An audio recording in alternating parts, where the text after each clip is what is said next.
जी का खालसा वाहिगुरू जी की फतेह। मैं ਤੁਹਾਡੀ ਹੋਸਟ ਰੀਤ ਕੌਰ ਨਿਊਜ਼ ਟੀਵੀ 84 ਦੇ ਨਾਲ ਵੀਅਰਸ। ਬੰਦੀ ਸਿੰਘਾਂ ਦੀ ਰਿਹਾਈ ਲਈ ਲਗਭਗ 9 ਮਹੀਨੇ ਤੋਂ ਭੁੱਖ ਹੜਤਾਲ ਤੇ ਬੈਠੇ ਬਾਪੂ ਸੂਰਤ ਸਿੰਘ ਖਾਲਸਾ ਜੀ ਦਾ ਵਰਤ ਅਜੇ ਵੀ ਜਾਰੀ ਹੈ। ਇਸ ਸੰਬੰਧੀ ਪੰਜਾਬ ਸਰਕਾਰ, ਸ਼੍ਰੋਮਣੀ ਗੁਰਦੁਆਰਾ ਪ੍ਰਬੰਧਕ ਕਮੇਟੀ ਤੇ ਜਥੇਦਾਰ ਅਕਾਲ ਤਖਤ ਸਾਹਿਬ ਦਾ ਕੋਈ ਫੈਸਲਾ ਜਾਂ ਐਕਸ਼ਨ ਦੇਖਣ ਨੂੰ ਸਾਹਮਣੇ ਨਹੀਂ ਆਇਆ, ਬਲਕਿ ਬਾਦਲ ਸਰਕਾਰ ਭਾਜਪਾ ਨੂੰ ਖੁਸ਼ ਕਰਨ ਦੇ ਰੁਝਾਨ ਵਿੱਚ ਹੈ। SGPC ਪ੍ਰਧਾਨ ਅਵਤਾਰ ਸਿੰਘ ਮੱਕੜ ਬਾਦਲ ਨੂੰ ਖੁਸ਼ ਕਰਨ ਵਿੱਚ ਲੱਗੇ ਹੋਏ ਹਨ ਅਤੇ ਜਥੇਦਾਰ ਅਕਾਲ ਤਖਤ ਸਾਹਿਬ ਮੱਕੜ ਨੂੰ ਸ਼੍ਰੋਮਣੀ ਸੇਵਕ ਦਾ ਅਵਾਰਡ ਦੇ ਕੇ ਆਪਣਾ ਫਰਜ਼ ਨਿਭਾ ਰਹੇ ਹਨ। ਵਿਊਅਰਸ, ਇਸ ਸਾਰੀ ਕਹਾਣੀ ਦੇ ਵਿੱਚ ਟਵਿਸਟ ਉਦੋਂ ਆਇਆ ਜਦੋਂ KPS ਗਿੱਲ ਦਾ ਪੈਰਾਮਾਉਂਟ ਕੱਪ ਬੁੱਕ ਨੂੰ ਆਧਾਰ ਬਣਾ ਕੇ ਪੰਜਾਬ ਕਾਂਗਰਸ ਲੀਡਰ ਸੁਖਪਾਲ ਸਿੰਘ ਖਹਿਰਾ ਨੇ CM ਪ੍ਰਕਾਸ਼ ਸਿੰਘ ਬਾਦਲ ਨੂੰ KPS ਗਿੱਲ ਦੇ ਨਾਲ ਉਸ ਦੇ ਸਬੰਧਾਂ ਬਾਰੇ ਐਕਸਪਲੇਨ ਕਰਨ ਨੂੰ ਕਿਹਾ। ਅੱਜ ਅਸੀਂ ਇਸ ਟੌਪਿਕ ਤੇ ਅਤੇ ਹੋਰ ਇਸ ਮੁੱਦਿਆਂ ਤੇ ਪਹਿਰੇਦਾਰ ਨਿਊਜ਼ਪੇਪਰ ਦੇ ਐਡੀਟਰ ਸਰਦਾਰ ਜਸਪਾਲ ਸਿੰਘ ਹੇਰਾ ਜੀ ਨਾਲ ਗੱਲਬਾਤ ਕਰਾਂਗੇ, ਜਿਹੜੇ ਕਿ ਜਗਰਾਵਾਂ ਤੋਂ ਇਸ ਵੇਲੇ ਸਾਡਾ ਫੋਨ ਲਾਈਨ ਤੇ ਜੁੜ ਚੁੱਕੇ ਨੇ। ਜੀ ਵੀਰ ਜੀ, ਵਾਹਿਗੁਰੂ ਜੀ ਕਾ ਖਾਲਸਾ ਵਾਹਿਗੁਰੂ ਜੀ ਕੀ ਫਤਿਹ। ਵਾਹਿਗੁਰੂ ਜੀ ਕਾ ਖਾਲਸਾ ਵਾਹਿਗੁਰੂ ਜੀ ਕੀ ਫਤਿਹ। ਜੀ ਵੀਰ ਜੀ, ਅਸੀਂ ਇਸ ਬੁੱਕ ਬਾਰੇ ਗੱਲਬਾਤ ਕਰਨ ਤੋਂ ਪਹਿਲਾਂ ਸਭ ਤੋਂ ਪਹਿਲਾਂ ਬਾਪੂ ਸੂਰਤ ਸਿੰਘ ਖਾਲਸਾ ਜੀ ਤੋਂ ਹੀ ਸ਼ੁਰੂ ਕਰਦੇ ਹਾਂ। ਅਸੀਂ ਤੁਹਾਡੇ ਕੋਲ ਜਾਣਨਾ ਚਾਹਾਂਗੇ ਕਿ ਇਸ ਵੇਲੇ ਉਹਨਾਂ ਦੀ ਸਿਹਤ ਕਿਵੇਂ ਹੈ, ਆਲਸੋ ਬੰਦੀ ਸਿੰਘਾਂ ਦੀ ਰਿਹਾਈ ਅਤੇ ਉਹਨਾਂ ਦੇ ਸੰਘਰਸ਼ ਦੀ ਇਸ ਵੇਲੇ ਕੀ ਅਪਡੇਟ ਹੈ, ਸਾਨੂੰ ਇਸ ਬਾਰੇ ਜਾਣਕਾਰੀ ਦਿਓ। ਬਾਪੂ ਸੂਰਤ ਸਿੰਘ ਖਾਲਸਾ ਵੱਲੋਂ ਬੰਦੀ ਸਿੰਘਾਂ ਦੀ ਰਿਹਾਈ ਲਈ ਜਿਹੜੀ ਭੁੱਖ ਹੜਤਾਲ 16 ਜਨਵਰੀ ਨੂੰ ਸ਼ੁਰੂ ਕੀਤੀ ਗਈ ਸੀ, ਹਾਂਜੀ, ਸੋ ਅੱਜ ਉਹਦੇ 8 ਮਹੀਨੇ ਨੇ ਜਿਹੜੇ ਉਹ ਪੂਰੇ ਹੋ ਚੁੱਕੇ ਨੇ ਜੀ। ਤੇ ਦੂਸਰੇ ਪਾਸੇ ਜਿਸ ਤਰ੍ਹਾਂ ਤੁਸੀਂ ਗੱਲ ਕੀਤੀ ਹੈ ਕਿ ਅੱਜ ਉਸ ਸੰਘਰਸ਼ ਖੜਾ ਕਿੱਥੇ ਆ, ਜੇ ਅਸੀਂ ਇਹਦੀ ਗੱਲ ਕਰੀਏ, ਹਾਂਜੀ, ਤੇ ਪੰਜਾਬ ਸਰਕਾਰ ਹੈ ਜਿਹੜੀ ਉਹਨੇ ਮੋਦੀ ਸਰਕਾਰ ਦੀਆਂ ਹਦਾਇਤਾਂ ਅਨੁਸਾਰ ਇਸ ਸੰਘਰਸ਼ ਨੂੰ ਪੂਰੀ ਤਰ੍ਹਾਂ ਅਣਡਿੱਠ ਕੀਤਾ ਹੋਇਆ, ਪੂਰੀ ਤਰ੍ਹਾਂ ਅੱਖਾਂ ਮੀਚਣੀਆਂ ਅਣਗੌਲਿਆ ਕਰ ਦਿੱਤਾ ਜੀ। ਤੇ ਜੇ ਸੰਘਰਸ਼ ਚੱਲਿਆ ਤੇ ਉਹਨੂੰ ਡੰਡੇ ਦੇ ਨਾਲ ਤੇ ਹੋਰ ਜਿਹੜੇ ਆਪਣੇ ਸਰਕਾਰ ਤੰਤਰ ਦੇ ਹਥਿਆਰ ਹੁੰਦੇ ਨੇ ਉਹਨਾਂ ਨਾਲ ਦਬਾਉਣ ਦੀ ਕੋਸ਼ਿਸ਼ ਕੀਤੀ। ਹਾਂਜੀ। ਤੇ ਦੂਸਰੇ ਪਾਸੇ ਕਿਉਂਕਿ ਸੰਘਰਸ਼ ਬਹੁਤ ਲੰਬਾ ਹੋ ਗਿਆ, 8 ਮਹੀਨੇ ਹੋ ਗਏ, ਤੇ ਦੂਸਰੇ ਪਾਸੇ ਸਰਕਾਰੀ ਸਾਜ਼ਿਸ਼ਾਂ ਅਧੀਨ ਇਸ ਸੰਘਰਸ਼ ਬਾਰੇ, ਬਾਪੂ ਦੀ ਭੁੱਖ ਹੜਤਾਲ ਬਾਰੇ ਜਿਸ ਤਰ੍ਹਾਂ ਦੀਆਂ ਅਫਵਾਹਾਂ ਫੈਲਾਈਆਂ ਗਈਆਂ, ਜਿਸ ਤਰ੍ਹਾਂ ਦਾ ਝੂਠੇ ਪ੍ਰਾਪੇ ਘਟਾ ਸ਼ੁਰੂ ਹੋਇਆ, ਉਸ ਦੇ ਨਾਲ ਇਸ ਸੰਘਰਸ਼ ਨੂੰ ਢਾਹ ਵੀ ਲੱਗੀ ਆ, ਇਹਦੇ ਵਿੱਚ ਵੀ ਕੋਈ ਸ਼ੱਕ ਨਹੀਂ। ਸੰਘਰਸ਼ ਜਿਹੜਾ ਕਦੇ ਇਸ ਤਰ੍ਹਾਂ ਦਿਖਾਈ ਦਿੰਦਾ ਸੀ ਕਿ ਆਉਣ ਵਾਲੇ ਦਿਨਾਂ ਦੇ ਵਿੱਚ ਇੱਕ ਲੋਕ ਲਹਿਰ ਦਾ ਰੂਪ ਧਾਰਨ ਕਰੂਗਾ, ਸੰਘਰਸ਼ ਉਸ ਲੋਕ ਲਹਿਰ ਬਣਨ ਵਾਲੇ ਪਾਸੇ ਨਹੀਂ ਤੁਰ ਸਕਿਆ। ਤੇ ਅੱਜ ਜੇ ਅਸੀਂ ਬਾਪੂ ਸੂਰਤ ਸਿੰਘ ਖਾਲਸਾ ਦੇ ਘਰ ਵੱਲ ਨਜ਼ਰ ਮਾਰਦੇ ਹਾਂ ਤਾਂ ਜਿੱਥੇ ਅੱਗੇ ਸੰਗਤਾਂ ਵੱਡੀ ਗਿਣਤੀ ਦੇ ਵਿੱਚ ਵੱਖੋ ਵੱਖਰੇ ਥਾਵਾਂ ਤੋਂ ਪੰਜਾਬ ਦੀਆਂ ਤੋਂ ਪਹੁੰਚ ਗਈਆਂ ਸੀ, ਉਹ ਵੀ ਹੁਣ ਸਾਨੂੰ ਉਸ ਤਰ੍ਹਾਂ ਦੀ ਕੋਈ ਲਹਿਰ ਆ ਜਿਹੜੀ ਉਹ ਦਿਖਾਈ ਨਹੀਂ ਦੇ ਰਹੀ।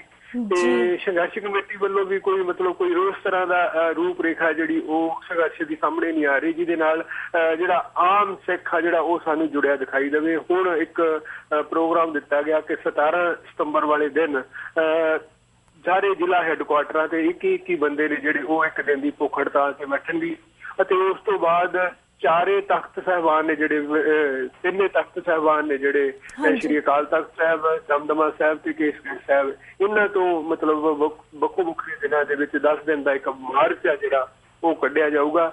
ਸੋ ਆਉਣ ਵਾਲੇ ਦਿਨਾਂ ਦੇ ਵਿੱਚ ਇਹ ਸੰਘਰਸ਼ ਆ ਜਿਹੜਾ ਇਹਨੂੰ ਤਿੱਖਾ ਕਰਨ ਦੀ ਬੇਹੱਦ ਲੋੜ ਹੈ।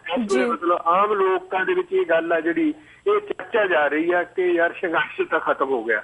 ਸੋ ਇਹ ਬੜੀ ਚਿੰਤਾ ਵਾਲੀ ਗੱਲ ਆ ਤੇ ਕੌਮ ਨੂੰ ਚਿੰਤਨ ਕਰਨ ਵਾਲੀ ਵੀ ਗੱਲ ਆ ਕਿ ਉਹ ਸੰਘਰਸ਼ ਜਿਹੜਾ ਇਸ ਵੇਲੇ ਕੌਮ ਦੇ ਲਈ ਮੈਂ ਸਮਝਦਾ ਕਿ ਕੌਮੀ ਸਵੈਮਾਨ ਦਾ ਸਵਾਲ ਆ ਤੇ ਦੂਸਰੇ ਪਾਸੇ ਮਨੁੱਖੀ ਅਧਿਕਾਰਾਂ ਦੀ ਰਾਖੀ ਦਾ ਸਵਾਲ ਆ। ਸੋ ਉਹ ਸੰਘਰਸ਼ ਨੂੰ ਜੇ ਆਮ ਸਿੱਖੀ ਕਹਿਣ ਲੱਗ ਜਾਵੇ, ਇਸ ਸਥਿਤੀ ਤੇ ਆ ਜਾਵੇ ਕਿ ਯਾਰ ਸੰਘਰਸ਼ ਤਾਂ ਖਤਮ ਹੋ ਗਿਆ, ਇਹ ਕੌਮ ਲਈ ਬਹੁਤ ਵੱਡੀ ਫਿਕਰਮੰਦੀ ਵਾਲੀ ਗੱਲ ਵੀ ਆ।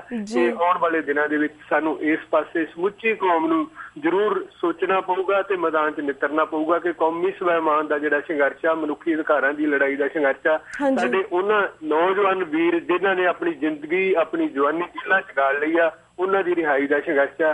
ਤੇ ਇਸ ਬਾਰੇ ਕੌਮ ਨੂੰ ਜ਼ਰੂਰ ਇਸ ਪਾਸੇ ਧਿਆਨ ਦੇਣਾ ਪਊ। जी बिल्कुल बिल्कुल वीर जी, thank you so much for that update. तो वीर जी हुण असीं KPS ਗਿੱਲ ਦੇ ਉੱਪਰ ਜਿਹੜੀ ਹੈ ਬਾਇਓਗ੍ਰਾਫੀਕਲ ਬੁੱਕ ਛਪੀ ਹੈ ਉਸ ਬਾਰੇ ਗੱਲਬਾਤ ਕਰਾਂਗੇ। ਜਿਸ ਤਰ੍ਹਾਂ ਇਸ ਬੁੱਕ ਦੇ ਵਿੱਚ ਉਸਦੀ ਰਿਲੇਸ਼ਨਸ਼ਿਪ ਪ੍ਰਕਾਸ਼ ਸਿੰਘ ਬਾਦਲ ਨਾਲ ਦਿਖਾਈ ਗਈ ਹੈ। ਇੱਕ ਪਾਸੇ KPS ਗਿੱਲ ਹੈ ਜਿਹਨੇ ਹਜ਼ਾਰਾਂ ਬੇਕਸੂਰ ਸਿੱਖ ਨੌਜਵਾਨਾਂ ਦਾ ਕਤਲ ਕੀਤਾ ਬਿਨਾਂ ਗੱਲ ਤੋਂ, ਅਤੇ ਦੂਸਰੇ ਪਾਸੇ ਸਾਡੇ ਪੰਥ ਰਤਨ ਫਕਰੇ ਕੌਮ ਅਵਾਰਡ ਹਾਸਲ ਕਰਨ ਵਾਲੇ ਸਾਡੇ ਪ੍ਰਕਾਸ਼ ਸਿੰਘ ਬਾਦਲ ਨੇ, ਜਿਨ੍ਹਾਂ ਨੇ ਉਹਨਾਂ ਨੌਜਵਾਨਾਂ ਦੇ ਭੋਗ ਤੇ ਵੀ ਗਏ, ਉਹਨਾਂ ਦੇ ਸਮਾਗਮਾਂ ਤੇ ਜਾ ਕੇ ਵੀ ਆਪਣੇ ਮਗਰਮੱਛ ਜਿਹੜੇ ਹੰਝੂ ਸੁੱਟੇ ਨੇ। ਪਰ ਇਹ ਸਭ ਤੋਂ ਜ਼ਾਹਿਰ ਹੈ ਕਿਉਂਕਿ ਕਿ ਬੁੱਕ ਦੇ ਵਿੱਚ ਉਹਨਾਂ ਨੇ ਮੀਟਿੰਗ ਦੀ ਗੱਲਬਾਤ ਕੀਤੀ ਸੀ, ਕਿਉਂਕਿ ਇਹਨਾਂ ਨੇ ਜਿਹੜੇ ਜੰਝਾਰੂ ਸਿੰਘਾਂ ਨੂੰ ਮਾਰਿਆ, ਖਤਮ ਕੀਤਾ ਹੈ ਜਾਂ ਬੇਕਸੂਰ ਨੌਜਵਾਨਾਂ ਨੂੰ ਮਰਵਾਇਆ ਹੈ। ਇਹ ਬੁੱਕ ਰਾਹੀਂ ਸਮਝ ਲੱਗਦੀ ਹੈ ਕਿ ਇਸ ਦੇ ਵਿੱਚ ਬਾਦਲ ਦਾ ਵੀ ਹੱਥ ਉਨਾ ਹੀ ਹੈ ਜਿੰਨਾ KPS ਗਿੱਲ ਦਾ ਹੈ। ਤੁਸੀਂ ਇਸ ਬੁੱਕ ਨੂੰ ਜਾਂ ਫਿਰ ਜਿਹੜੀ ਸਟੇਟਮੈਂਟ ਆਈ ਹੈ, ਇਸ ਸਭ ਨੂੰ ਤੁਸੀਂ ਕਿਵੇਂ ਵੇਖਦੇ ਹੋ? ਦੇਖੋ, ਇਹ ਜਿਹੜੀ KPS ਗਿੱਲ ਦੇ ਬਾਰੇ ਕਿਤਾਬ ਸਾਡੇ ਸਾਹਮਣੇ ਆਈ ਹੈ, ਇਸ ਬਾਰੇ ਪਹਿਰੇਦਾਰ ਨੇ ਤਕਰੀਬਨ 10 ਦਿਨ ਪਹਿਲਾਂ ਇੱਕ ਬਹੁਤ ਵੱਡੀ ਸਟੋਰੀ ਸੀ ਜਿਹੜੀ ਮੁੱਖ ਪੰਨੇ ਤੇ ਮੁੱਖ ਖਬਰ ਦੇ ਰੂਪ ਵਿੱਚ ਛਾਪੀ ਸੀ ਕਿ ਇਹ ਜਿਹੜੀ ਬਿੱਲੀ ਆ ਪੂਰੀ ਤਰ੍ਹਾਂ ਥੈਲਿਓਂ ਬਾਹਰ ਆ ਗਈ ਹੈ। ਜਿਹੜੀਆਂ ਲੁਕ ਕੇ ਲਾਈਆਂ ਸੀਗੀਆਂ ਉਹ ਪ੍ਰਗਟ ਹੋ ਗਈਆਂ ਨੇ ਕਿ KPS ਗਿੱਲ ਦੀ ਪ੍ਰਕਾਸ਼ ਸਿੰਘ ਬਾਦਲ ਦੇ ਨਾਲ ਜਿਹੜੀ ਗੂੜੀ ਜਾਰੀ ਸੀ, ਜਿਹੜੀ ਰਾਤ ਦੇ ਹਨੇਰਿਆਂ 'ਚ ਇਹਨਾਂ ਦੀਆਂ ਮੀਟਿੰਗਾਂ ਹੁੰਦੀਆਂ ਰਹੀਆਂ, ਰਾਤ ਦੇ ਹਨੇਰਿਆਂ 'ਚ ਉਹ ਬੈਠ ਕੇ ਖਾਣਾ ਖਾਂਦੇ ਰਹੇ ਤੇ ਹੋਰ ਕੀ ਕਰਦੇ ਰਹੇ, ਉਹ ਅੱਜ ਸਾਡੇ ਸਾਹਮਣੇ ਗੱਲ ਆ ਗਈ ਆ। ਤੇ KPS ਗਿੱਲ ਨੇ ਜਿਸ ਤਰ੍ਹਾਂ ਬਾਦਲ ਦੀ ਸੁਰੱਖਿਆ ਕੀਤੀ, ਬਾਦਲ ਨਾਲ ਹਰ ਗੱਲ ਲਈ ਸਲਾਹ ਮਸ਼ਵਰਾ ਕੀਤਾ, ਇਹ ਇੱਥੋਂ ਤੱਕ ਕਿ ਜਿਹੜਾ ਉਸ ਵੇਲੇ ਦਾ ਜ਼ਾਲਮ ਹਾਕਮ ਸੀ ਬੇਅੰਤ ਸਿੰਘ, ਉਹਦੀ ਵੀ ਅਣਦੇਖੀ ਕਰਕੇ ਉਹ ਬਾਦਲ ਨਾਲ ਆਪਣੀ ਜਾਰੀ ਪਕਾਉਂਦਾ ਰਿਹਾ। ਸੋ ਇਸ ਗੱਲ ਤੋਂ ਬਿਲਕੁਲ ਸਾਫ਼ ਆ ਕਿ ਜੋ ਕੁਝ ਵੀ KPS ਗਿੱਲ ਨੇ ਉਸ ਵੇਲੇ ਵਹਿਸ਼ੀਆਨਾ ਢੰਗ ਨਾਲ ਪੰਜਾਬ ਦੇ ਨੌਜਵਾਨਾਂ ਦਾ ਕਤਲੇਆਮ ਕੀਤਾ, ਉਹਦੇ ਵਿੱਚ ਬਾਦਲ ਵੀ ਉਨਾ ਹੀ ਦੋਸ਼ੀ ਹੈ ਜਿੰਨਾ KPS ਗਿੱਲ ਰਿਹਾ। ਇਹ ਬਿਲਕੁਲ ਅੱਜ ਸਾਡੇ ਸਾਹਮਣੇ ਸਾਫ਼ ਗੱਲ ਹੋ ਗਈ ਆ ਕਿ KPS ਗਿੱਲ ਤੇ ਪ੍ਰਕਾਸ਼ ਸਿੰਘ ਬਾਦਲ ਦੀ ਇੱਕ ਸੁਰ ਸੀ ਅਤੇ ਪੰਜਾਬ ਦੇ ਵਿੱਚੋਂ ਸਾਡੇ ਸਿੱਖ ਨੌਜਵਾਨਾਂ ਦਾ ਕਤਲੇਆਮ, ਖਾੜਕੂਵਾਦ ਦੇ ਖਾਤਮੇ ਲਈ ਇਹਨਾਂ ਦੋਨਾਂ ਦੀ ਸੋਚੀ ਸਮਝੀ ਸਾਜ਼ਿਸ਼ ਹੈ ਜਿਹੜੀ ਉਹ ਕੰਮ ਕਰਦੀ ਰਹੀ ਆ। ਤੇ ਅੱਜ ਅਸੀਂ ਕਹਿ ਸਕਦੇ ਹਾਂ ਕਿ ਜੇ KPS ਗਿੱਲ ਦੇ ਹੱਥ ਸਿੱਖ ਨੌਜਵਾਨਾਂ ਦੇ ਖੂਨ ਨਾਲ ਰੰਗੇ ਨੇ, ਬੇਅੰਤ ਸਿੰਘ ਦੇ ਹੱਥ ਖੂਨ ਪੰਜਾਬ ਦੇ ਸਿੱਖ ਨੌਜਵਾਨਾਂ ਦੇ ਖੂਨ ਨਾਲ ਰੰਗੇ ਸੀ, ਤੇ ਉਨੇ ਹੀ ਪ੍ਰਕਾਸ਼ ਸਿੰਘ ਬਾਦਲ ਦੇ ਹੱਥ ਵੀ ਸਿੱਖ ਨੌਜਵਾਨਾਂ ਦੇ ਖੂਨ ਨਾਲ ਰੰਗੇ ਨੇ। ਉਹ ਸਾਡੇ ਸਾਹਮਣੇ ਆ ਕਿ ਜਿਸ ਤਰ੍ਹਾਂ ਉਸ ਵੇਲੇ ਜਿਹੜਾ ਭਿਆਨਕ ਕਤਲੇਆਮ ਹੋਇਆ, ਉਸ ਤੋਂ ਬਾਅਦ ਪ੍ਰਕਾਸ਼ ਸਿੰਘ ਬਾਦਲ ਦੀ ਸਰਕਾਰ ਆਉਣ ਤੇ ਉਹਨਾਂ ਬਾਰੇ ਹੁਣ ਤੱਕ ਕੁਝ ਨਹੀਂ ਕੀਤਾ ਗਿਆ। ਉਲਟਾ ਉਹਨਾਂ ਗੁੱਚੜ ਪੁਲਿਸ ਮੁਲਾਜ਼ਮਾਂ ਨੂੰ, ਚਾਹੇ ਉਹਨਾਂ 'ਚ ਸਮੇਤ ਸੈਨੀਆਂ, ਚਾਹੇ ਉਹਨਾਂ 'ਚ ਇਜ਼ਹਾਰ ਆਲਮ, ਉਹਨਾਂ ਨੂੰ ਵੱਡੀਆਂ ਤਰੱਕੀਆਂ ਦਿੱਤੀਆਂ ਗਈਆਂ। ਅੱਜ ਉਹਨਾਂ ਨੂੰ ਪੁਲਿਸ ਦਾ ਮੁਖੀ ਬਣਾਇਆ। ਮਤਲਬ ਬਿਲਕੁਲ ਚਿਹਰਾ ਵਾ ਜਿਹੜਾ ਉਹ ਭਿਆਨਕ ਕਾਲਾ ਚਿਹਰਾ ਵਾ, ਉਹ ਇਹਨਾਂ ਦਾ ਪਹਿਲਾਂ ਹੀ ਬੇਨਕਾਬ ਹੋ ਗਿਆ ਸੀ। ਪਰੰਤੂ ਇਹ ਜਿਹੜੀ ਕਿਤਾਬ ਆਈ ਆ, ਇਹ ਸਾਡੇ ਸਾਹਮਣੇ ਇੱਕ ਠੋਸ ਸਬੂਤ ਆਇਆ ਕਿ ਪ੍ਰਕਾਸ਼ ਸਿੰਘ ਬਾਦਲ ਦੇ ਹੱਥ ਪੰਜਾਬ ਦੇ ਸਿੱਖ ਨੌਜਵਾਨਾਂ ਦੇ ਖੂਨ ਨਾਲ ਰੰਗੇ ਹੋਏ ਨੇ। ਹੁਣ ਕੌਮ ਨੇ ਇਹਨੂੰ ਕਿਸ ਤਰ੍ਹਾਂ ਲੈਣਾ ਵਾ, ਇਹ ਹੁਣ ਸਾਡੇ ਦੇਖਣ ਵਾਲੀ ਗੱਲ ਹੈ। ਜੀ, ਪਰ ਤੁਹਾਡੇ ਖਿਆਲ ਦੇ ਨਾਲ ਜਿਹੜੇ ਹੁਣ ਇਹਨਾਂ ਨੇ ਅਵਾਰਡ ਲਿੱਤੇ ਹੋਏ ਪੰਥ ਰਤਨ ਤੇ ਫਕਰੇ ਕੌਮ, ਜਿਸ ਤਰ੍ਹਾਂ ਕਹਿੰਦੇ ਕਿ ਕੌਮ ਨੂੰ ਦੇਖਣ ਦੀ ਜ਼ਰੂਰਤ ਹੈ ਕਿ ਇਸ ਸਭ ਨੂੰ ਕਿਸ ਤਰ੍ਹਾਂ ਲੈਣਾ, ਸਾਨੂੰ ਕਿਸ ਤਰ੍ਹਾਂ ਲੈਣਾ ਚਾਹੀਦਾ, ਇਸ ਨੂੰ ਇਸ ਬਾਰੇ ਸਾਨੂੰ ਜਾਣਕਾਰੀ ਦਿਓ। ਵਟ ਵੀ ਨੀਡ ਟੂ ਡੂ ਨਾ, ਸਾਨੂੰ ਹੁਣ ਕੀ ਕਰਨ ਦੀ ਜ਼ਰੂਰਤ ਹੈ?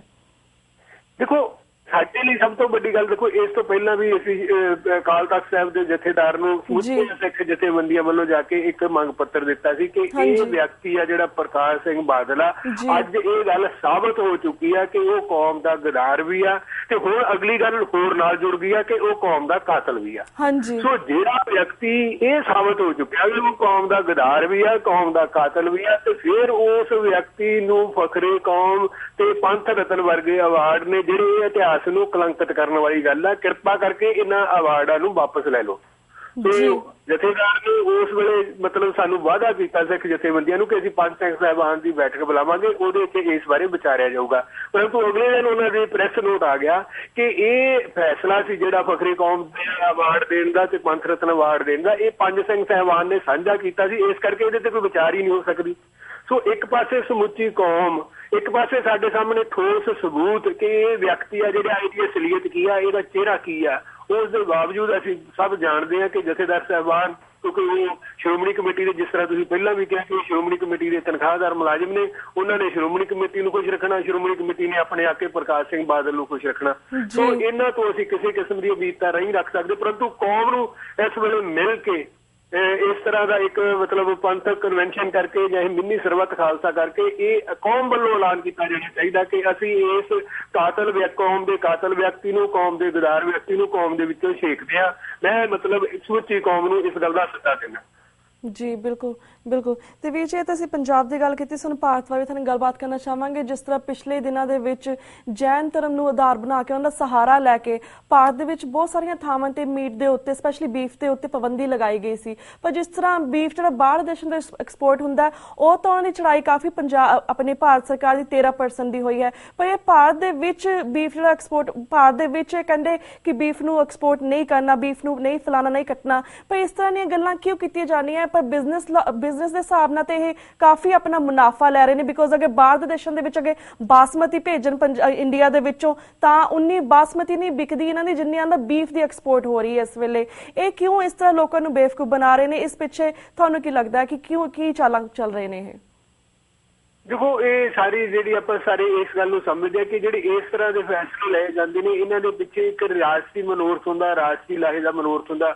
दूसरे पासे असीं जानते हैं कि इस वेले जिहड़ा ये हिंदूवादी सोच के लोग ने जिन्होंने इस तो पहला बुद्ध धर्म नूं हड़प लिया तो हुण अगला निशाना उन्होंने जैन धर्म है तो उस तो बाद सिख धर्म। इन्हों का मतलब बिल्कुल साडे सामने सोची समझी साजिश है, बिल्कुल सानूं स्पष्ट दिखाई दे रही है भी कि उन्हों की जिहड़ी नीति की है तो उन्हों का निशाना की है। सो वो अपने निशाने वाल निरंतर वधने ने, उस निशाने की पूर्ति लई वो समय समय जिहड़ियां अपनियां इस तरह दी चालां ने वो चलदे रहिंदे ने।